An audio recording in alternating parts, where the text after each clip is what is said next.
The coffee shop had the kind of refined atmosphere that instantly made Catherine Wilson feel out of place. Warm lighting glowed against polished wooden tables, and gentle classical music played softly in the background. The other customers appeared relaxed and well off, speaking in quiet voices over pricey lattes and artisan pastries. Catherine sat at a corner table, her hands twisting nervously in her lap, painfully aware of how her simple white dress looked beside the designer outfits around her. Her blonde hair was clipped back neatly. And even though she had tried to look presentable, she felt like an outsider in this upscale setting. Beside her, her 4-year-old son, Ethan, sat in blue overalls over a white t-shirt, happily coloring with the crayons she had brought to keep him busy. Every few seconds, Catherine glanced toward the door, dreading what was about to happen. This blind date had been a mistake from the very beginning. Her friend Rachel had insisted on setting it up, saying Catherine needed to re-enter the dating world. After 3 years of raising a child alone, the man, someone named Michael Preston, was supposedly successful, kind, and ready to build a stable life. Rachel had even shown her his photo, handsome, confident, the type of man who would take one look at Catherine's complicated life and walk away without hesitation. Catherine had tried to cancel when her babysitter backed out at the last moment. She sent a message explaining everything, apologizing and offering to reschedule, but Michael insisted they could still meet. He said he didn't mind, that they would manage, and that she shouldn't worry. She had been doubtful but didn't want to disappear on someone who had set aside time to meet her. And now she found herself on what might be the most awkward blind date imaginable, with her preschooler acting as an unintended third participant. "Mommy, look." Ethan held up his drawing, a crayon picture of what seemed to be a house with an oversized sun. "I made you a home with a happy sun because you said we needed happy things today." Catherine felt her throat tighten. Her sweet boy always tried to make things better, even though he was too young to understand the challenges they faced. "It's beautiful, sweetheart." "Thank you." The door opened, and Catherine's stomach dropped. A man walked in, and she recognized him instantly from the photo Rachel had shown her. Michael Preston looked to be in his mid-30s, with dark hair neatly styled back and wearing a navy suit that probably cost more than her monthly rent. He scanned the coffee shop, spotted her, and approached with a warm smile. Catherine stood quickly, nearly knocking over her cup of water. "Mr. Preston, I'm so sorry. I tried to explain that I had to bring my son, and you said it was fine, but I should have insisted on rescheduling because this is completely inappropriate for a first meeting, and I understand if you want to just leave." "Catherine," Michael interrupted gently, his smile steady. "Take a breath. It's really all right." He pulled out the chair across from her and sat down, then turned his attention to Ethan, who had paused his coloring to study the newcomer with the serious focus only young children possess. "Hi there," Michael said to him. "I'm Michael. What's your name?" "Ethan James Wilson," the boy replied solemnly. "I'm 4 3/4. And I'm good at drawing. Want to see?" "I'd love to see." Ethan immediately began showing Michael his drawings, explaining each one in great detail. Michael listened with what seemed to be genuine interest, asking questions, and making thoughtful comments. And generally treating Ethan like a person worth having a conversation with rather than an inconvenience to be tolerated. Catherine watched the interaction with a mix of surprise and caution. Men usually did not respond this well when they discovered their date came with a child involved. Her ex-boyfriend Derek certainly had not. He had left the moment she told him she was pregnant, insisting he was not ready for that kind of responsibility. After Ethan finished showing his artwork, Michael ordered a coffee for himself and a hot chocolate for Ethan, along with a selection of pastries that made the little boy's eyes shine with excitement. "You really didn't have to do that," Catherine said. "Ethan already had dinner." "It's all right," Michael replied casually. "What's the point of coming to a coffee shop if you don't get treats? Besides, I have a feeling Ethan and I are going to be friends, and friends share pastries." Ethan nodded eagerly, his mouth already full of chocolate croissant. Catherine took a breath and chose to address the obvious issue. "Mr. Preston, Michael, please. Michael, I need to apologize again. I know this isn't what you expected when Rachel arranged this date. Most men would have walked out the moment they saw I brought my child. The fact that you're still here is, well, it's very considerate, but you don't have to stay out of politeness. I understand this isn't, Catherine. Michael interrupted her again, but his voice remained gentle. Can I tell you something? She nodded, preparing herself for the disappointment she assumed was coming. When you texted me earlier explaining you had to bring your son, my first thought wasn't disappointment. It was respect. You didn't cancel or come up with an excuse. You told the truth about your situation. You put your child first, and that told me more about your character than any perfectly planned date ever could. Catherine felt her eyes sting. That's very kind of you to say, but I'm not being kind. I'm being truthful. Michael lifted his coffee. I run a software company.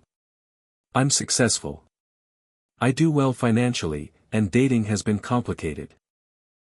Most women I meet are either overwhelmed by my career or mainly focused on my money.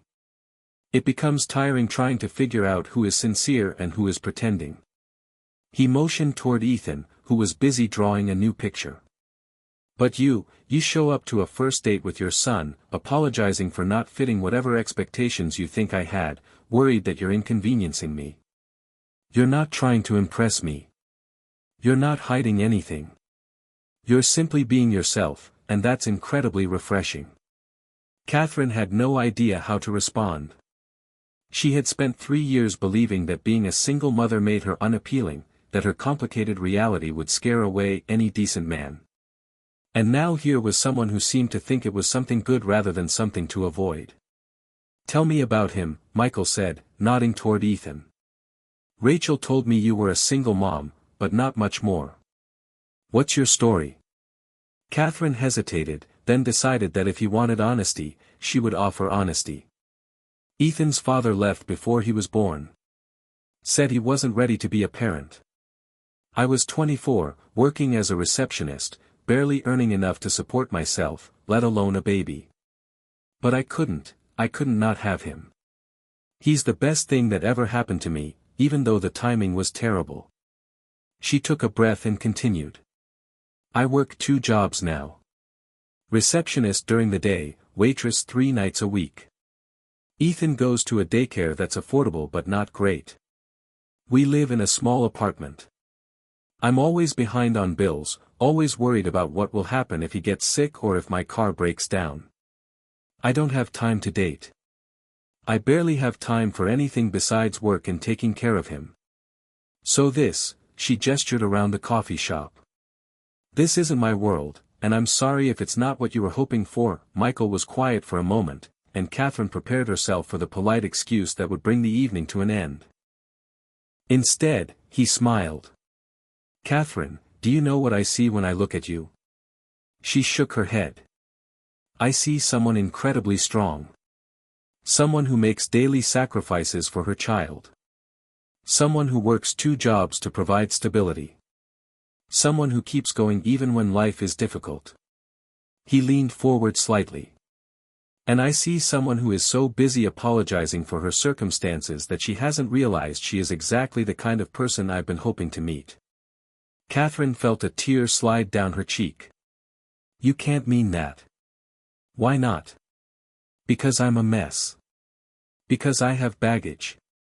Because any relationship with me comes with complications and responsibilities most men don't want to handle. Maybe most men are fools, Michael said plainly. Look, I'll be straightforward. I don't know if this date will lead anywhere. Maybe we'll discover we have nothing in common. Maybe the timing is off. Maybe we aren't compatible in that way. But I do know that I respect you.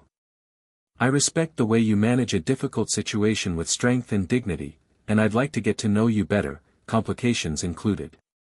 Ethan chose that moment to speak up, holding out another drawing. Mr. Michael, I made this one for you. It's a rocket ship going into space because Mommy says we should always reach for the stars. Michael accepted the drawing with the seriousness it deserved. This is incredible, Ethan. Thank you. I'm going to put this in my office. You have an office. Is it big? Does it have a window? Can I see it sometime, Ethan? Catherine said quickly. You can't just invite yourself to someone's office. Why not? If Mr. Michael is going to be our friend, friends visit each other. Michael laughed. He has a fair point. And yes, Ethan, you can visit my office if your mom agrees. It has a big window overlooking the city, and I have a computer setup you might think is pretty cool. They talked for another hour, and Catherine found herself relaxing in a way she hadn't allowed in years. Michael asked about her work, her goals, what she had once wanted to become before life had changed direction. She admitted she had been studying to be a teacher before her pregnancy, that she had to leave college, but still hoped to finish her degree someday. Michael shared his own experiences. Growing up in a middle-class family, paying his way through college, starting his company with nothing but an idea and determination. He wasn't trying to impress her with his achievements. He was simply being open about his path. And through everything, he included Ethan. He asked the boy about his favorite activities, his daycare friends, what he wanted to be when he grew up. He treated Catherine's son like a person, not an obstacle.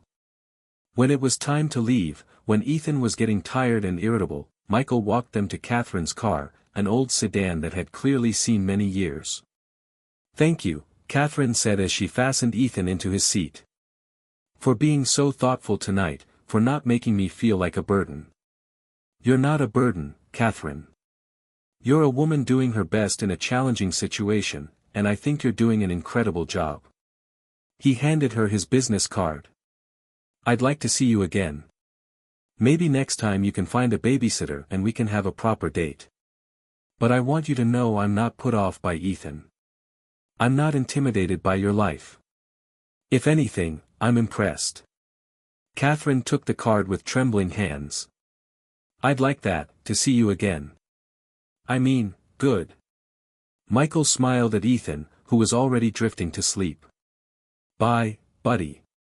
Thanks for sharing your art with me. Bye, Mr. Michael, Ethan murmured. You can be my friend anytime. As Catherine drove home, she kept glancing at the business card on the passenger seat. Michael Preston, CEO of Preston Software Solutions. His personal cell phone number was written on the back in neat handwriting. She still couldn't fully believe what had happened. She had expected everything to go wrong and instead found something completely different. Someone who recognized her struggles and didn't turn away. Someone who looked at her son and saw a person worth getting to know rather than a complication to avoid. Over the weeks that followed, they did have that proper date, dinner at a nice restaurant while Rachel eagerly watched Ethan, and then another date and another. But interestingly, some of the best moments were the ones when Ethan was with them. Visits to the zoo, afternoons at the park, pizza nights in Catherine's small apartment. Michael answered Ethan's constant questions with patience. He played with him without checking his phone. He attended the daycare's family day when Catherine had to work and couldn't be there. He repaired Catherine's car when it broke down. And when she insisted she couldn't afford to repay him, he said it was a gift between friends. 3 months into their relationship, Catherine finally gathered the courage to ask the question that had been bothering her. They were in her apartment, Michael helping Ethan build a tower of blocks while Catherine prepared dinner in her small kitchen. Why are you doing this? She asked. You could date anyone. Someone without complications. Someone who could participate in your life instead of pulling you into her chaos. Why choose this? Michael was quiet for a moment, carefully setting another block on top of Ethan's unsteady tower. Then he looked at her with calm, steady eyes.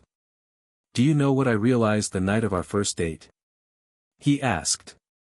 When you kept apologizing for bringing Ethan, kept saying you understood if I wanted to leave.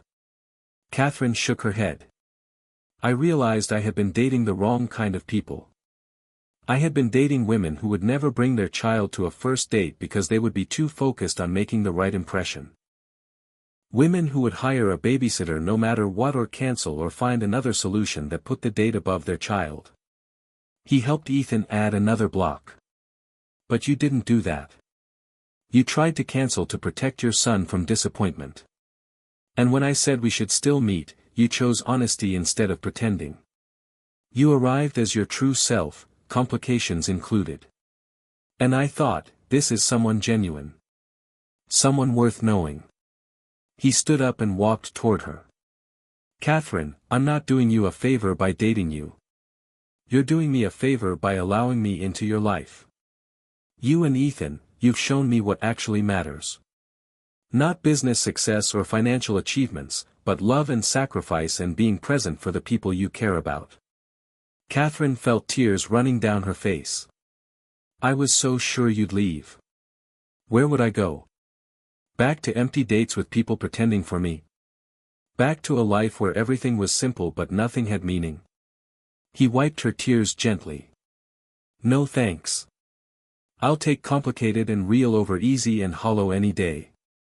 A year later, Michael proposed in Catherine's tiny apartment, with Ethan as an enthusiastic co-conspirator who had helped pick out the ring and could barely contain his excitement. Catherine said yes through happy tears, and Ethan declared it the best day ever. At their wedding, Ethan was the ring bearer, taking his duties very seriously. And when the minister asked if anyone objected, Ethan stood up and announced, "No way. Mr. Michael is the best. He's going to be my dad." The congregation laughed, Michael wiped tears from his eyes, and Catherine marveled at how a blind date she had been certain would be a disaster had become the start of the family she'd always wanted but never believed she deserved. Years later, when people asked how they met, Michael loved telling the story of the woman who apologized for bringing her son on a blind date, who expected rejection and instead found acceptance. She kept saying she understood if I wanted to leave, he'd say with a smile. And all I could think was, why would I leave? She was showing me exactly who she was, and who she is amazing. Because sometimes the things we apologize for are the very things that save us. Sometimes what we see as complications are really proof of our priorities. And sometimes the perfect person isn't someone who fits easily into our life, but someone whose life is worth rearranging ours to accommodate. Michael had built a successful company. He'd achieved wealth and recognition. But the night Catherine Wilson walked into that coffee shop with her 4-year-old son, apologizing for her circumstances and expecting judgment, he found something more valuable than any success. He found a family. He found authenticity. He found someone whose love wasn't tied to his money or status, but to who he was as a person. And all it took was saying yes to a blind date with complications, and choosing to see those complications as gifts, not obstacles. Because that's what love does. It doesn't run from difficulty. It doesn't demand perfection. It sees someone struggling and says, let me help carry that weight. Let me be part of your story, complicated as it is.